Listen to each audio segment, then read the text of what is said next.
ఇక డీటెయిల్స్ చూస్తే సిరిసిల్ల పట్టణంలోని మున్సిపల్ కార్యాలయం వద్ద నిర్వహించిన డ్రంక్ అండ్ డ్రైవ్ తనిఖీలో సిరిసిల్ల డీఎస్పీ నాగేంద్రాచారి పాల్గొని మాట్లాడుతూ మద్యం సేవించి వాహనాలు నడపడం వంటి చర్యలపై కఠినంగా వ్యవహరించడం జరుగుతుందని, జిల్లా ఎస్పీ ఆదేశాల మేరకు రోడ్డు ప్రమాదాల నివారణే లక్ష్యంగా విస్తృతంగా ప్రతిరోజు డ్రంక్ అండ్ డ్రైవ్ తనిఖీలు నిర్వహించడం జరుగుతుందని డీఎస్పీ తెలిపారు. ఇందులో భాగంగా గడిచిన 20 రోజుల్లో సబ్ డివిజన్ పరిధిలో 364 మందిపై డ్రంక్ అండ్ డ్రైవ్ కేసులు నమోదు చేయడం జరిగిందన్నారు.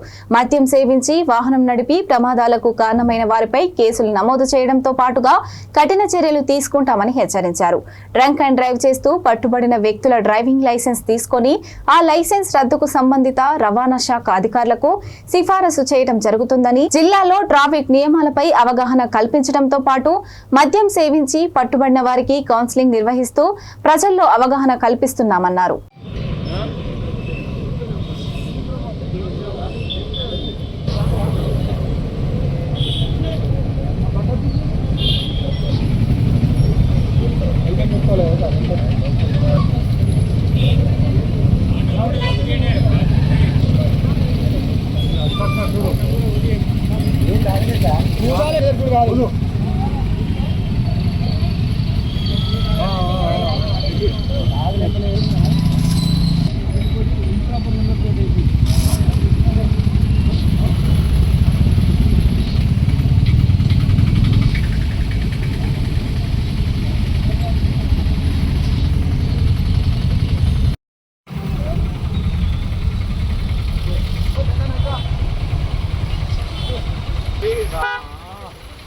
పెట్టు నోట్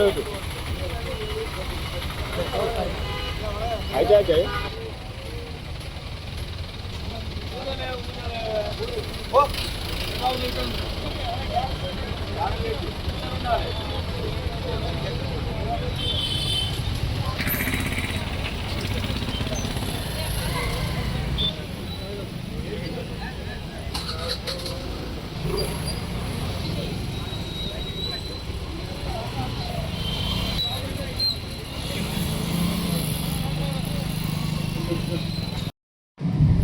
ఈరోజు సిరిసిల్ల టౌన్లో డ్రంక్ చేయడం జరిగింది.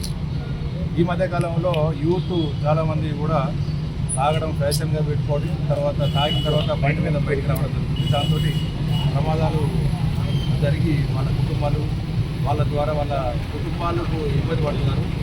కాబట్టి పోలీసు డ్రంక్ అండ్ డ్రైవ్ ఎక్కువ చేస్తున్నాం. అంటే ఇంతకుముందు ఏదో టైంలో చేస్తారు అనుకుంటారు, కానీ ఇప్పుడు అది కాకుండా రాత్రి పగలు ఏ టైం అయినా డ్రంక్ అండ్ డ్రైవ్ చేస్తాం. అంటే ఒక మత్తు ఫ్రీ సిరిసిల్లను క్రియేట్ చేయాలనేది మా ఉద్దేశం. దీంట్లో భాగంగా దాదాపు ఈ వారం రోజుల్లో ఒక సిరిసిల్ల టౌన్లోనే 154 డ్రంక్ అండ్ డ్రైవ్ కేసు చేయడం జరిగింది. తర్వాత ఈ సబ్ డివిజన్లో లాస్ట్ 20 డేస్లో 324 డ్రంక్ అండ్ డ్రైవ్ కేసులు వేయడం జరిగింది. కాబట్టి మీకు, మీ స్నేహితులకు, మీ కుటుంబ సభ్యులకు మీరు ఏం తాగితే బయటికి వెళ్ళొద్దు అనే ఒక సమాచారం ఇవ్వాలి. ఎందుకంటే తాగడం వల్ల ఒక ప్రమాదకరమైనటువంటి పరిస్థితులకు నెట్టివేయబడతారు. తాగినోడు వాడు కింద పడడం, వాడికి దెబ్బ తాకడం కాకుండా అవతల వాళ్ళను కూడా గుర్తుతాడు. అది ఒక టీచర్ ఉండొచ్చు, లేకపోతే ఒక స్టూడెంట్ ఉండొచ్చు, లేకపోతే ఇంకొక నిర్మాణ కార్మికుడు ఉండొచ్చు, ఎవరైనా ఉండొచ్చు. అంటే భవిష్యత్తు తరాన్ని నిర్మించాల్సిన ఈ యూత్ కానీ ప్రజలందరూ కూడా తాగి డ్రైవ్ చేయడం వల్ల ఒక కుటుంబాన్ని విచ్ఛిన్నం చేస్తున్నారు. కాబట్టి ఈ తాగడానికి వ్యతిరేకంగా చేస్తున్నాము. ఇందులో భాగంగా అరైవ్ అనే ప్రోగ్రాం గౌరవ డీజీ గారు పెట్టారు. మీరు బాగుండాలి, మీరు ఇంటికి రావాలి, క్షేమంగా ఇంటికి రావాలనేది దాని కాన్సెప్ట్. అంటే అర్థమైంది, మీరు మంచిగా ఉంటేనే మీరు ఇంటికి రాగలుగుతారు. తాగిన తర్వాత మీరు మంచి లేని పరిస్థితుల్లో మీరు రాలేరు, ఇంకొకరిని కూడా ఇంటికి పోనీయలేరు. కాబట్టి దీనికి వ్యతిరేకంగా మీరందరూ, అంటే పత్రికా మిత్రులందరూ కూడా విజ్ఞప్తి చేస్తున్నారు ఏంటంటే అది డ్రంక్ డ్రైవ్ రెండు మిక్స్ చేయకుండా ఉండాలని కోరుతున్నాం. ఎవరైనా తాగితే ఫంక్షన్లు ఏమైనా ఉంటే కనుక ఇంట్లోనే ఉండాలి, అంతే తప్ప వాళ్ళు రోడ్డు మీదకి రావద్దు. వస్తే మాత్రం కఠినంగా చర్య తీసుకుంటాం. ఫైన్లే కాదు, ఇప్పుడు జైలు కూడా వేయడానికి కోసం ప్రయత్నం చేస్తున్నాం. మా సీఏ గారికి ఇట్లా మాట్లాడారు.